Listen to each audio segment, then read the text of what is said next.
Ladies and gentlemen, babies and elephants, welcome to another new video. My name is Bosley, and today I want to bring for you guys toxicrain for the Ultimatum League 3.4 team. It has been a while since I last seen you guys on the last video I had. I hope everyone's doing very well. And today, actually for the first video of the league, I want to do something a little bit different from what I was doing before. Usually for the league start, usually we go for the normal routine where we go by every section by section, like the gem links, the gear, skill tree and whatnot. Today I'm going to do a little bit different. I'm going to go a little bit more in depth on how to level, what to use on leveling, and little tips and tricks that might help you in your experience in the Ultimatum League, ultimately. So Ultimatum League generally now is the new league, the new mechanic where you can double or nothing on your gambling. It's kind of like a gambling element in the game mechanic. So you can actually double or nothing whatever you grab. There's rewards and chunk of rewards, and you just kill the monsters within the area, and then you just collect your reward there. So it's very interesting, quite rewarding so far, I must say. Very fun experience. So I actually chose and opt for toxicrain because it's one of the cheapest build out there, and it's very, very reliable because it can take through anything. Whether it's AoE, map clearing, whether it's bossing, everything is A-OK. Do not worry about this build. It's very cheap, very reliable, nothing to worry about. You will have a very smooth experience when you play with toxicrain. Remember this. So, what I'm going to do differently now, I'm going to tell you a bit more in depth, as I was telling you earlier. So first off, I'm going to go through the general stuff. We went for Trickster as our Ascendancy. So Trickster has a good balance between offensive abilities and defensive abilities, which is really good. So it helps us a lot in our experience while we are clearing all the acts, right? So we're going to go through the Ascendancy first, and then after that I'll go through the leveling stuff later on. So the Ascendancy now, we're going to go through Trickster. So as soon as you can reach Trickster, the first thing you want to do, you want to pick up Patient Reaper first. So why Patient Reaper? Patient Reaper helps you survive a lot better because a lot of recovery on life, mana, and energy shield. And also it gives you increased recovery rate of your life, mana, and energy shield if you kill an enemy affected by your damage over time recently. So toxicrain generally is a damage over time skill, and it's a chaos damage skill. So anything that's related to chaos damage over time, chaos damage, it will be related to your DPS output, okay? So the first thing you're gonna go for is Patient Reaper. This one will help you smoothen out your experience in the league, especially in the beginning. As soon as you reach the second Ascendancy Labyrinth run, you can go for either Prolonged Pain or you can either go for Ghost Dance. So these two, it depends on what kind of problems that you're facing. If you don't have enough DPS, then you might want to go for Prolonged Pain. If you have trouble surviving, then you go for Ghost Dance. So Ghost Dance gives you a Ghost Shroud, which gives you a defensive layer. So every 2 seconds you will gain a Ghost Shroud, you will gain up to 3. So you get 3% reduced damage per Ghost Shroud. And when you get hit, you will lose a Ghost Shroud, but you recover energy shield equal to 5% of your evasion rating. So it's quite a good defensive layer, I would say. If you're short of DPS output, then definitely go for Prolonged Pain because this one gives you it gives you a slight, small, little defensive layer, which is 10% reduced damage taken from damage over time, only from damage over time. So all other damage, you take damage as per normal. It will give you increased skill effect duration and increased 20% more damage over time. In case you guys don't know, increased damage and more damage are very different scaling. So increased damage is increased based on whatever you have. More is scaling whatever you have on top of that more.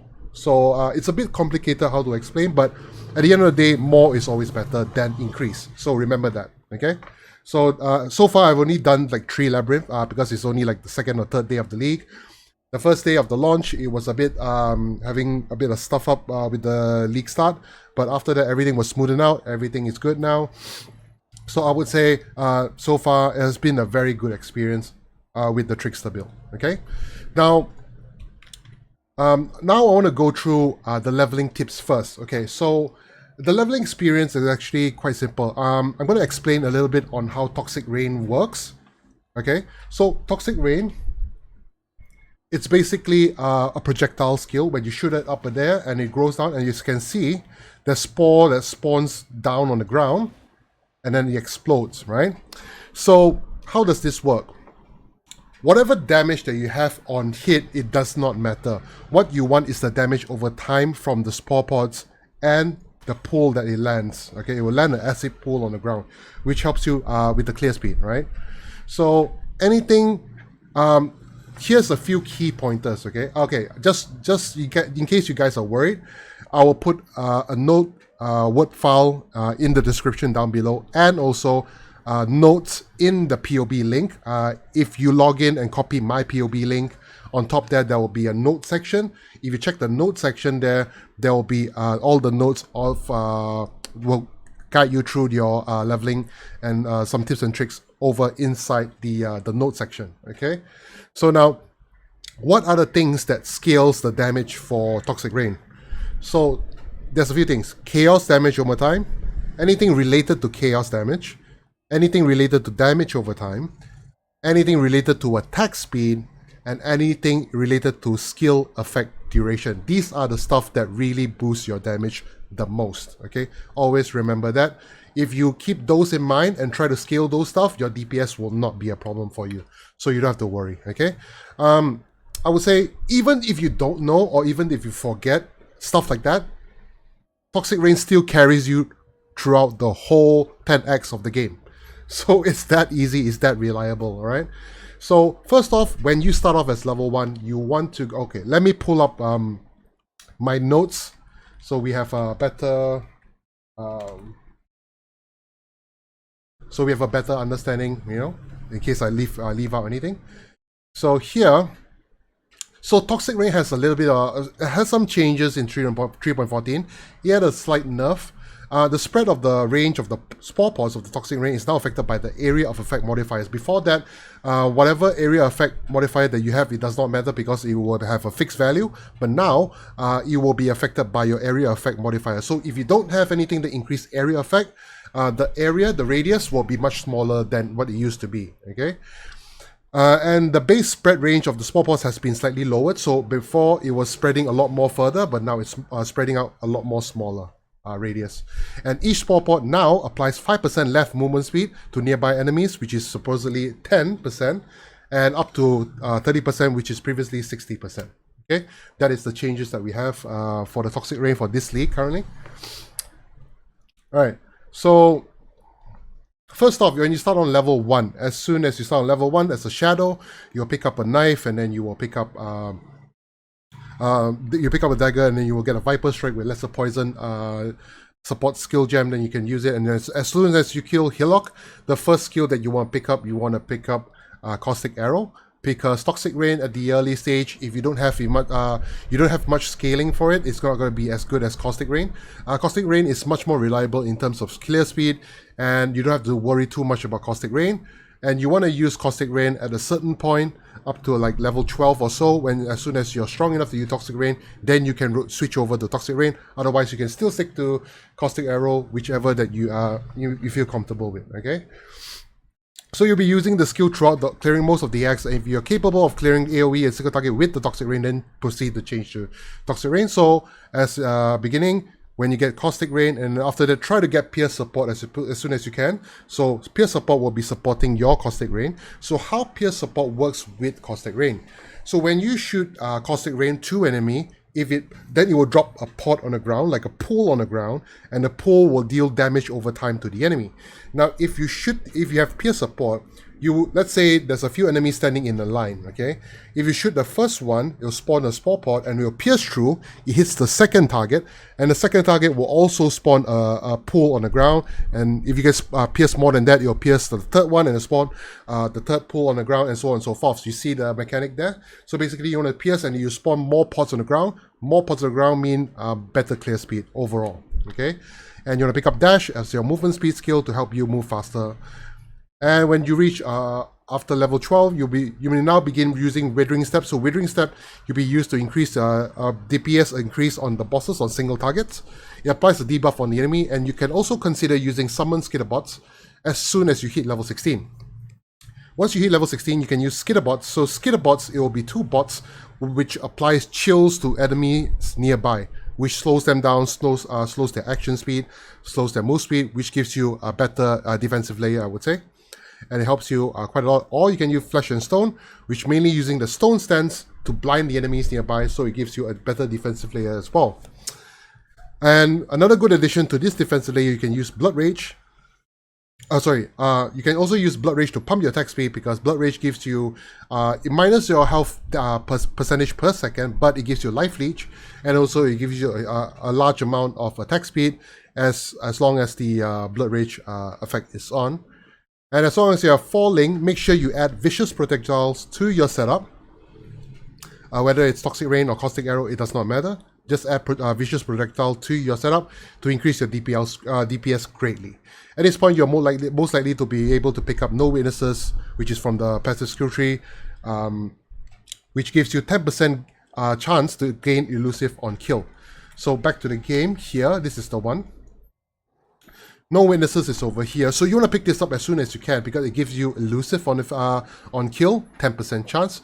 So what does Elusive do? Elusive grants you 15% chance to dodge spell or attack hits, and 30% increased move speed, which gives you a lot more faster move speed, so you can clear the axe as fast as you want. Right? So that's the No Witnesses. And then after that, at this point, level 24 and above, at this point you should get Malevolence. So Malevolence is an aura. Let's see here. So Malevolence is over here. Yeah. So Malevolence, what it does is, it's an aura. So you and your nearby allies deal 19% more damage over time. And also you will get increased skill effect duration, which is exactly the sweet point what we want to scale our damage for our Toxic Rain. So that's what you want to use as soon as you can, which is level 24 and above. That's when you start using Malevolence.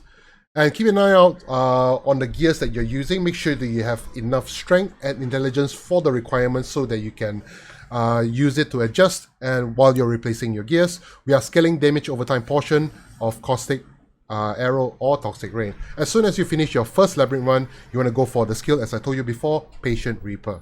And level 36 and above, you want to start using Wither setup. So the Wither setup is actually like this. So the setup is over here. The Wither will be a Wither linked with Spell Totem support and faster casting. So what it does is, you spawn a totem down. The totem will blast out Wither, and it causes a debuff on the enemy, slowing their move speed and cause them to take increased chaos damage from you. So it's basically a debuff on the enemy to slow them down and also make them take more damage from your skills. So that's why you want to pick up the Wither setup. And basically, yeah, that is the. Additionally, you might want to run an extra defensive layer, which is cast when damage taken, with Steel Skin. So Steel Skin is a buff that gives you kind of like a shield that absorbs X amount of damage depending on the gem skill level. So when you get hit a certain threshold, the Steel Skin buff will automatically trigger, and it will apply a shield on you, which absorbs the X amount of damage from the enemy, which is a great defensive layer to add on to your build. And as I told you, Prolonged Pain to increase more damage on your DPS as it goes. Okay, now that's the leveling experience that you want. Pretty much from there onwards, you can basically do what you were doing all the way until you clear the X. When you clear all the X, more or less you'll be about level 68 to level 70-ish. And you'll clear all the 10X. So far, I've been running this build up to tier 5 maps, and it has been very smooth experience from what I'm wearing currently right now. And it's very, very simple and very, very cheap stuff. So I'm going to go through the gear section right now. So the gear right now, as I told you before, attack speed is very important. So why is attack speed important? Attack speed, meaning that you can spawn more spore pods on the ground. As you can see, you can stack a shit ton of spore pods, and all of that explode at once. So how it works is it complements with the skill effect duration. Now the skill effect duration allows the spore pod to explode a little bit slower, which means that you can stack more if you have good enough attack speed. So if you have a slow attack speed but you have skill effect duration increased, you won't be able to spawn that much spore pods, which means that your DPS is lower. So if your skill effect duration is high enough, you want to shoot as fast as you can to land as much spore pods as you can so that you can chunk up all the damage and burst. So let me show you. Let's assume that your attack speed is normal, that you're not using Quill Rain. So Quill Rain, why I'm using Quill Rain? Because it gives you a 100% increased attack speed and it's really, really cheap. You can get this bow, a 5-link one for a few chaos, or you can get a non-5-link one for probably like 1 chaos, okay? Now you can get a chaos orb pretty simply. I think probably about 10 levels or 15 levels, you probably got a chaos orb. Otherwise, if you can't, you pick other currency up. You can go to the trade website and just trade with other people and get exchange for a chaos orb, and then you can just buy it on the trade website from other players, the Quill Rain. So it's something that I really recommend you getting. But if you don't have Quill Rain, it's not the end of the world. You can use any bow. This build, you can use anything. Any gear works, okay? As long as you try to get all the gear slots fitted, you are good to go. You don't have to worry too much about the stats, okay? The skill works by itself. That is how good the skill is, especially for a league start, okay? So again, the attack speed. So if you have slow attack speed, probably like this is your skill, the spore pods, like probably about 3 and then explodes. But if you have a good attack speed, it'll be like this, a shit ton of them, right? So Quill Rain will be something I really recommend. Rat's Nest, because it's something I picked up. I get attack speed, I get evasion, I get move speed. I get everything I want. From the quiver, this one, I bought this one for 1 chaos from the trade website just because of the chaos damage over time multiplier. So how the damage over time multiplier, it works something like the crit strike multiplier as well. So having this will scale your damage greatly, and mainly you just want to get life mods on your gears, okay? Another one, Victorious Acuity. So this amulet, again, I just picked up along my leveling while I was leveling. So this one gives me some dexterity intelligence, which allows me to wear my gears. And also it gives me Frenzy Charge and Power Charge on kill. So Frenzy Charge and Power Charge doesn't do much for the build, but the projectile speed and projectile damage does. So anything that is projectile damage will scale for your chaos damage as well. Just the armor with some resist and life. Rings, resist and life. These gloves get attack speed, life and resist. Belt, life and resist. Boots, move speed, life and resist. It's very simple. Life, resist. So the gears that you want to look out for the mods, I mean, ultimately you want to get chaos damage over time multiplier. Skill gem levels are very important as well. I forgot to mention before. Skill gem levels are very important. So usually, ultimately at the end game, you want to get a bow that has a +3 level to gems. So you can get like level 23 or 24 toxicrain instead of just level 21. That will greatly increase your DPS, okay? So these are the gear choices right now. So you want to look out for life, resist, chaos damage, and attack speed. That's it. Mainly all this stuff that I'm talking about is only mainly targeting for like league start, because everyone like you guys right now are league starting right now, or just, you know, people out there who are casual or new players, you know, just go simple. It's as easy as that. Even a new player or casual player, you don't have to worry about the gear. The skill will work by itself, trust me. Next up, we're going to talk about the gem links. So this at the moment right now, I'm just using toxicrain with Swift Affliction. So this one gives me more damage over time, more chaos damage. Mirage Archer. So Mirage Archer is quite important. When you're leveling at level 1 onwards, you want to pick up Mirage Archer as soon as you can as well. So Mirage Archer will be additionally another copy of you shooting the same skill. So you will see Mirage Archer pop up on the top of my head over here. Oh, my bad. Apparently you have to, the Mirage Archer only appears when there's enemies nearby. So anyway, Mirage Archer will be a skeleton kind of thingy that comes out, and it will shoot the toxicrain as well, another copy. So that will greatly stack up the small pods that you want to shoot out. And Vicious Projectiles will give you a shit ton of chaos damage over time, and more projectile attack damage as well. Here I'm just leveling some skills. Malevolence is the aura that you want to pick up. Second Wind with Dash is my movement skill. Cast when damage taken with skills. Steel Skin, as I mentioned before, for our defensive layer. Spell Totem support with the Wither and faster cutting, as I mentioned before as well. Nothing fancy at all. Very simple stuff. Next up, we're going to talk about the Flask. Life Flask with immunity to bleeding and corrupted blood. Quicksilver for better move speed. Immunity to curse and remove curses on use. Quartz Flask for dodge and more dodge spell hits. Mana Flask to make sure your mana flows up, because it's quite mana consuming. Until you can get minus total mana cost on non-channeling skills, you have to use a Mana Flask. And then Granite Flask of Staunching, so this one gives me more armor, so a bit more defensive as well. So those are the Flask choices. The Pantheons, you want to pick up Lunaris and Garokan, so the move speed and the physical damage reduction as you're moving. Decent. Bandits, you want to kill all of the bandits and get the 2 extra skill points, because in this build, the skill points are very, very important. Okay. And last but not least, we want to talk about the skill tree. As you start from Shadow, you want to go through the line over here, which is the physical and chaos damage and life.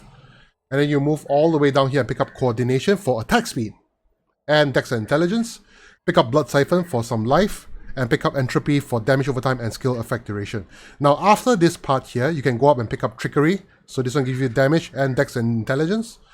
And then move over here for Fangs of the Viper for more move speed, chaos damage, and some dexterity. Pick up Resourcefulness for some life and energy shield and regeneration. And then Lethal Assault with Cold-Hearted Calculation. And then after that, you want to move down this way and pick up No Witnesses as soon as you can. And then after that, go up to Growth and Decay. So this one gives you damage over time, damage over time multiplier, and regeneration as well. And then after that, you can go for Down and Blood Drinker for more life if you need more life. And then after that, you can move down here and then pick up Method to Madness, so chaos damage. Here you have a few chaos multiplier over here. And then you pick up Hunter's Gambit for more damage over time multiplier. Again, increase damage with bows, skilled effect duration, and damage over time with bows. And then go down here, and then after that you want to pick up Acrobatics, and then after Phase Acrobatics for a lot more dodge. So right now I'm getting like 40% dodge attacks, 30% dodge spells, and 21% dodge evade attacks. So the defensive evasions are quite good as for the level right now. And then after that, you want to go up here and pick up Written in Blood. And then go up here all the way and pick up Entropy. Now, there's another thing you can do, just a little tip here. If you want to skip all the skill points around here and go straight for this one, you can use Anointment to anoint this one. This one requires a golden oil, the brown oil, and the clear oil. Okay. Otherwise, just pick up the skills for now. And then here, I'm using a cluster jewel. So this one is not important at all, because you don't have to go for this one. I just so happen to be using this one because I was lucky enough to pick up this cluster jewel.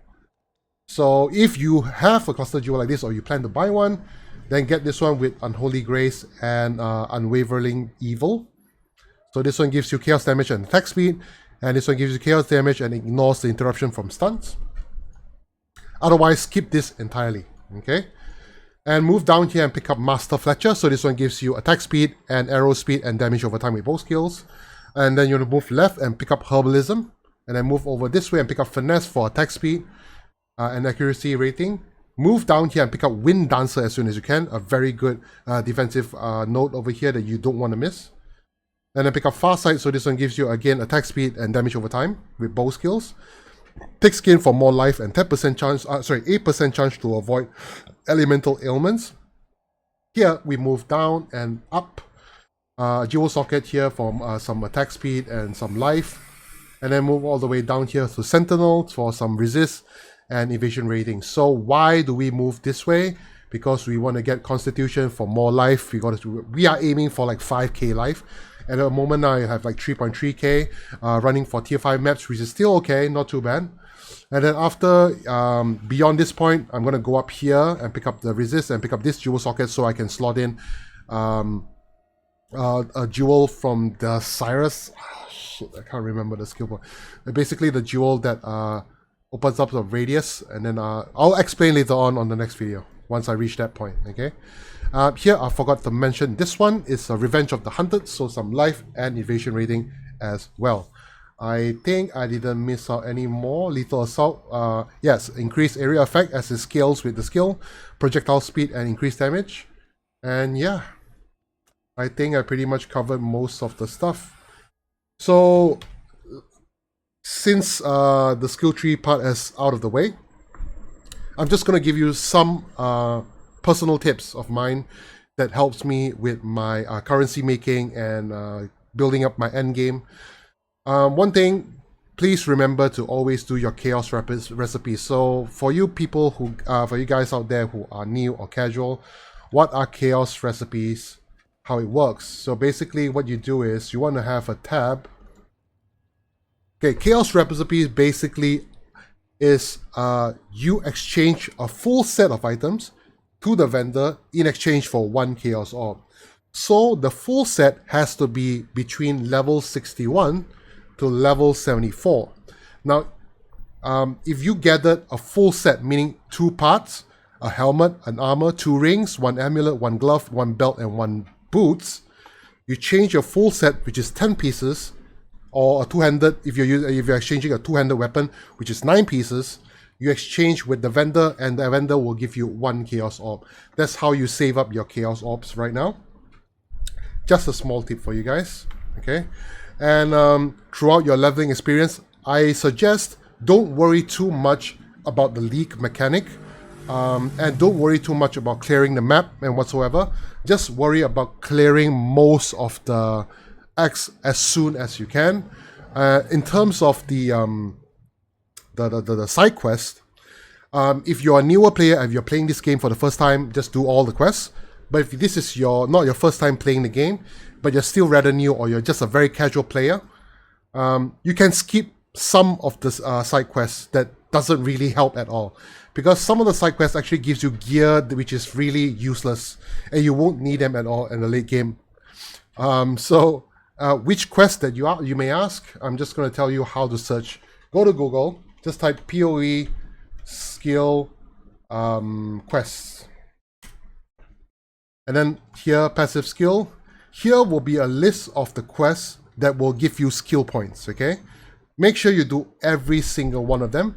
Those are not in this list, you don't have to do it, because it does not give you a skill point. If you want those skills that those quests that gives you what you call the refund points, then do the ones here as well. All right? So these are the little tips that will help you through along your way, clearing the apps and clearing out the game and moving to the end game, and you know, and that's where the real fun starts. Okay. Conclusion: I find this build it will never disappoint you. It will never disappoint most of the players that I know. So far, it has been the smoother experience. One of my best, smoothest experience for Leaguestarter so far by far. After years of playing the game. Very, very cheap. You don't even have to worry about the gears. The only drawback I would say is the end game, because the end game, in order to scale it entirely, it's going to take quite some work and some investment in the build. But I personally like to see stuff explode. So this is something very different from my usual playstyle. But as a Leaguestarter, it does the job really well. Really, really well. Don't worry. Okay? So that's all I have for you guys for this video. I'll be coming up for more videos, another Leaguestarter video, and probably more videos coming up soon. Usually I do videos almost every week. If you guys have any suggestions or comment, or you like the video, please like and subscribe to my channel. That will be greatly, greatly appreciated. I hope everyone is doing very well and enjoying the game so far. I hope I see you guys on the next video. Peace out.